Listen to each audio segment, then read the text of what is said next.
And here he comes. Hi. Hi, Maria. How are you? Good, my friend. How are you? I am good. It is so good to see you It's again. so good to see you. And I'm so proud of you that you have, proud of you for the piece you wrote yesterday in the New York Times. Proud of you for issuing this advisory. I'm calling it a report because it is really a report on the state of our nation, which is all of us.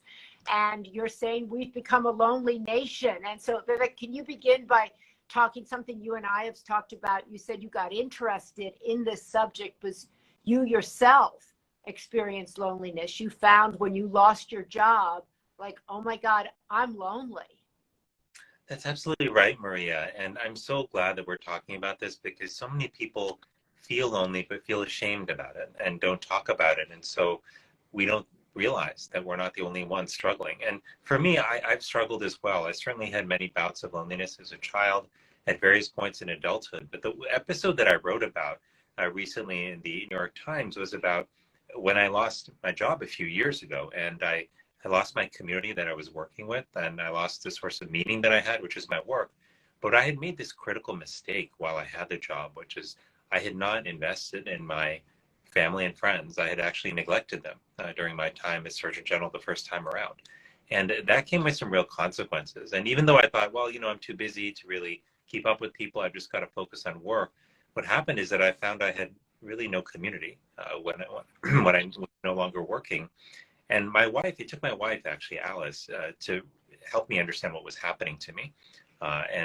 She realized I wasn't reaching out to people and that I was spending more and more time alone. And she said, I think you're lonely. I think we have to figure out how to help you build some community. So it can sneak up on you, loneliness, but it's an incredibly common experience. So, Vivek, when she said to you, I think you're lonely, Mm. we need to get you some help, what was your reaction to that description of you? Yeah, I felt it's an interesting question. No one's asked me that before, but it's the right question because I felt embarrassed.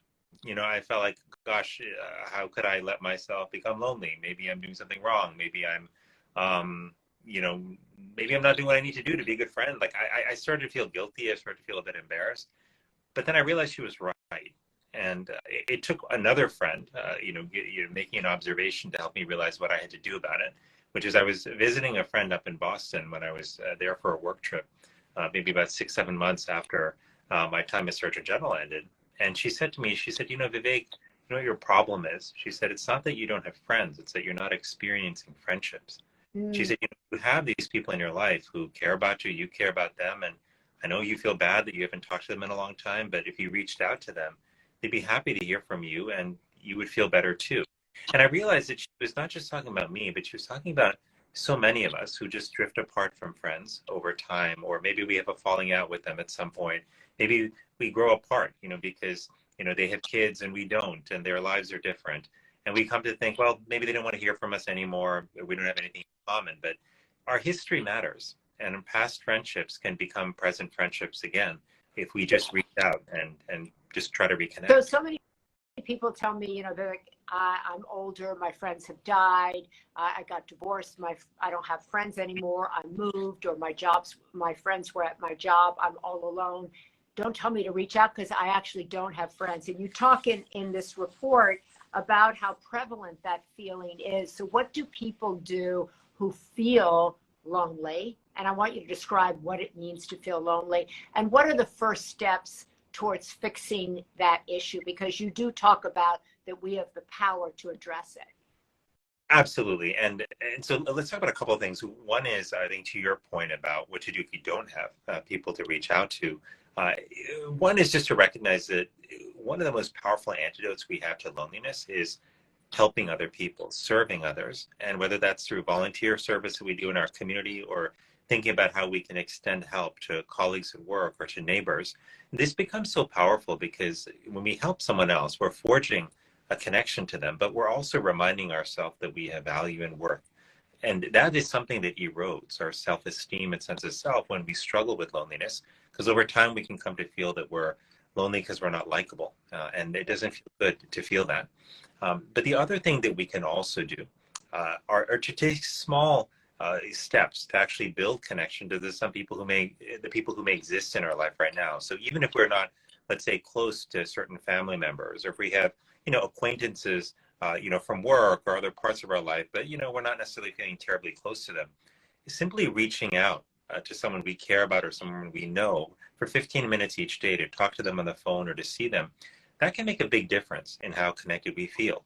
Making sure that when we're with other people that we're giving them the benefit of our full attention and putting our devices aside so we're not distracted, that can really deepen the quality of the interaction as well.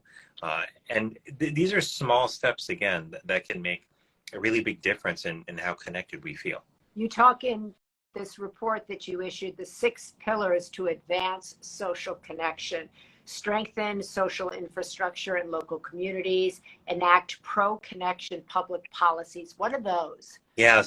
So it turns out, when we think about making public policy, whether that's at local or state or federal level, we routinely think about what the financial costs of policies are, right? But we don't often think enough about what the social costs are. And there are social costs. So for example, if I put in place a transportation policy that divides cities with highways and that makes it harder for people to actually see one another or to walk in their neighborhoods, that can actually impair our ability to connect with one another. If I'm putting in place, let's say, education policies that don't allow schools to invest in social emotional learning or don't provide the resources to do that, then I'm losing out on an opportunity to give kids a critical skill they need for building relationships, which is how to understand and manage emotions.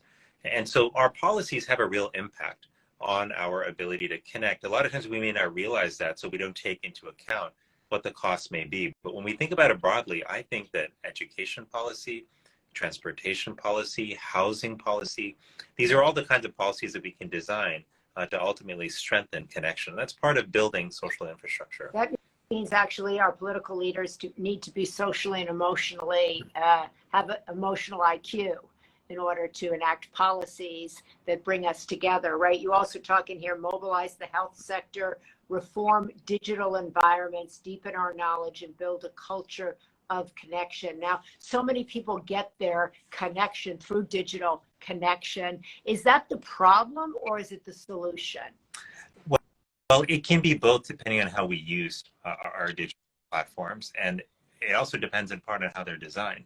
I think for some people, having digital platforms and engagements can actually help them reconnect with old friends, sometimes find new friends, have meaningful dialogues and interactions with others. Like, think about what we're doing right now. Yeah. Like you're doing this wonderful thing where you're inviting people to have a conversation about a topic that many people may have experienced, and to read the comments of those who may be going through something like this, and that can be affirming for people. But what I do worry about, Maria, is that for many people, especially for many of our kids, the experience of social media for them isn't always positive. In fact, when they're constantly scrolling through people's posts and comparing themselves to others, a lot of times we find that our children and many of us as adults end up feeling worse about our lives as a result of that hyper comparison. But we're also finding that for many young people and older folks, because platforms are built to maximize how much time we spend on them, that can actually steal time away from in-person interaction, from sleep and other practices that support our mental health and well-being. You talk in here that social isolation and loneliness is a growing problem, particularly among youth, but also amongst older people. You talk about the health costs of that, really, that people experience increased cases of dementia, depression, anxiety. So this is really, loneliness is a mental health issue, but it's also a physical issue, right? It also gets to the, also brings to the character of our nation. Are we connected or not? Are we caring for one another or not? And we can't really blame this, as you say, on the pandemic, because we were becoming lonely before COVID.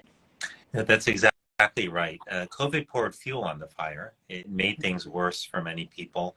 But this is a fire that had been building for almost half a century, where we've seen declining participation for decades in community organizations that used to bring us together, like recreational leagues and community service organizations, as well as faith organizations. We also have had this dramatic change, Maria, in how we're interacting with each other, and which has been mediated by technology, which has brought us incredible efficiencies and benefits, but it's replaced a lot of the high quality person connection we used to have with a bigger quantity of online connections, but that aren't always of the same quality. And so, we put these together with things like the pandemic, and what we realize is these, in combination with the fact that the just pace of life has dramatically increased, with people moving more, changing jobs more, and that has left us uprooted and unmoored. And this is a time where we have to be more intentional now about rebuilding our relationships with one another.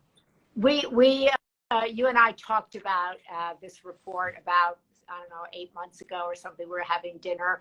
Why did you want to issue this report, this advisory, this fact sheet? Why did you want the nation to get this alert about our loneliness?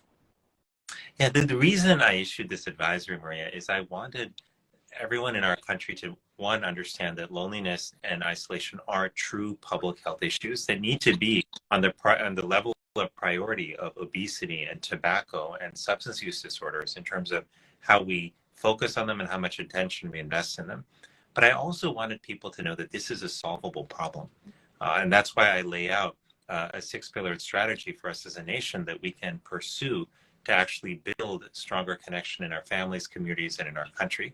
But finally, I think it's important for people to know just how broad the consequences are of loneliness and isolation. This is more than just a bad feeling. We know that the people who struggle with loneliness have an increased risk of depression and anxiety and suicide, but they also have an increased risk of heart disease and dementia and stroke, and an increased risk of premature mortality that's on par with what we see with smoking daily. So we can't think that this is just a bad feeling. This is more than that. And Maria, when you think about communities, the community level impact, there you find that communities that are more connected, it's interesting. It turns out that they actually are more prosperous economically. They have lower violence rates. They have higher resilience in the face of natural disasters like hurricanes or tornadoes. And people are more productive at work. Kids do better in school when they are more connected to one another. So however you look at it, our connection with one another is the fuel that allows us to show up in so many different parts of our lives. And when we're deprived of that, it affects us across the board. So, you know that so many millions of people live alone, and you were saying you didn't even kind of know what was going on with you, and it was your wife who said, hey, I think you're lonely, and this is what we're going to do. For the millions of people who live alone, who don't have a spouse or a partner saying, hey, I think you're lonely, and this is what we're going to do, how do they know this is something that can be addressed? This is something that is something I can take control of? Because people just might be sitting there going, I don't know, am I depressed? Am I lonely? I don't even know what's wrong with me. Or maybe I just don't like my job. Or maybe I hate my life. Or how do they know they're lonely, per se, capital L, and that they can do something? Well, that's really important. And as somebody who lived alone for many years, myself, after school, I know sometimes it can be hard if you don't have somebody around you to not only build social connection, but to understand what's happening with you. But the reason actually that I'm issuing this report is I want people to, one, understand what loneliness looks like. And it can look in some people like sadness and withdrawal, and other people like anger and irritability. But it's only when we pause and ask ourselves, do we have enough time with people we care about? Or are there people who care about us in our lives? It's only when we ask ourselves those kind of questions that we start to realize that maybe loneliness is at the root of it. But the other thing that's important and I want people to know is that it's really important for us to check on one another, to check your friends, see how they're doing, to make sure that they're doing okay, that they've got support around them, because you can't tell from the outside how people are doing. People post on social media their brightest moments, their best days, but they don't always necessarily share when they're struggling. And sometimes it's just a friend, giving you a call and saying, hey, I was thinking about you. I really want to know, how are you doing? Who then pauses to actually listen to how you're doing. That can make all the difference in the world. So if you have a friend that you might be worried about, or if you're a parent of a young adult and that you might be concerned, what do you say? What should we all be saying to one another that would make one another feel seen and feel safe enough to say, I'm lonely and this is what I need? Good question. So first, a few things you can do with your friends. Number one, just calling to check on them to see how they're doing makes a huge difference. When you do that, You tell people, I see you, you matter. And that's really important. The second thing that you can do is tell your friends why they matter to you. Because a lot of times we forget that there are people in our life to whom we mean something, that we bring meaning to other people's lives. We have to remind our friends that. And so sharing that with your friend proactively can make a world of difference to them. But the third thing that we can do, in addition to that, is we can share our own story. If we've struggled at times with loneliness, telling a friend about that, it's not just good for you, but it gives them permission to talk about something they otherwise may be embarrassed about. And hopefully, if you're listening to this conversation, you now know that there's nothing to be embarrassed about struggling with loneliness. Think about loneliness as like hunger and thirst. It's a natural signal that our body sends us when we need something for survival, but that we're actually missing. And in this case, it's social connection. We respond to that, and reach out to a friend, spend time with someone we love. That feeling can go away, it can be short-lived, and it won't harm us.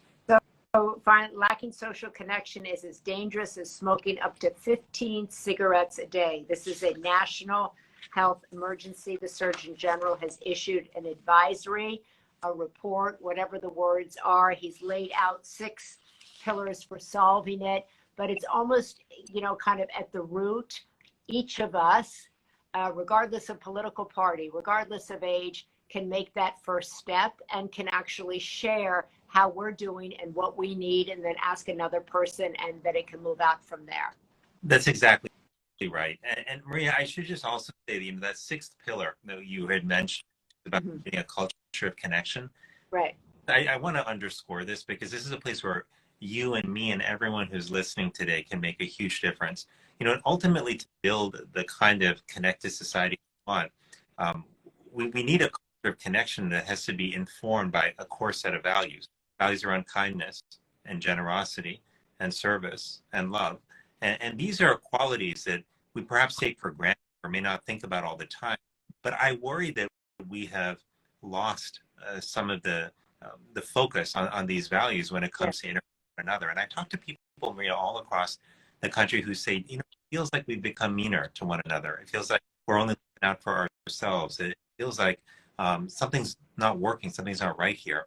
And I think that this in part has to do with the fact that we need to double down on these core values of kindness and generosity and service. And we've got to lead with them, how we treat each other, especially how we treat strangers and people we may disagree with or have different political views from.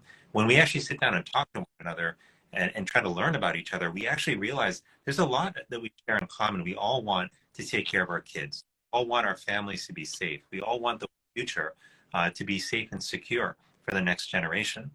Those are the things that we have to focus on. And when we're more connected with one another, when we know one another, we are less likely to be divided and to be polarized. And gosh, that's certainly an area where I think we could use some help right now. Surgeon General, thank you so much. I know you're busy running around all today. We want to thank you for joining us. I continue to be a great admirer of yours. We have talked about this. I think you're doing a great job highlighting this issue, being honest about your own story in it, which shows you can be at the top of your career and also still feel lonely, or people can think like, wow, somebody said on here, if the Surgeon General has felt lonely, what? Oh my God. But I think actually that's a good sign, because it just shows you how prevalent it is, and that we're all very similar, and that we all have these experiences, and therefore we can all recognize it in one another and then help one another resolve it. So I want to thank you so much for joining us. Good luck to you. I hope everybody goes on and reads this. You can go off because I know you're running. No, so I will, but thank you so much, Maria. So glad to do this. And thank you for your friendship and being just such a wonderful leader for our country on issues like this. I appreciate you. Thank you. I appreciate you too.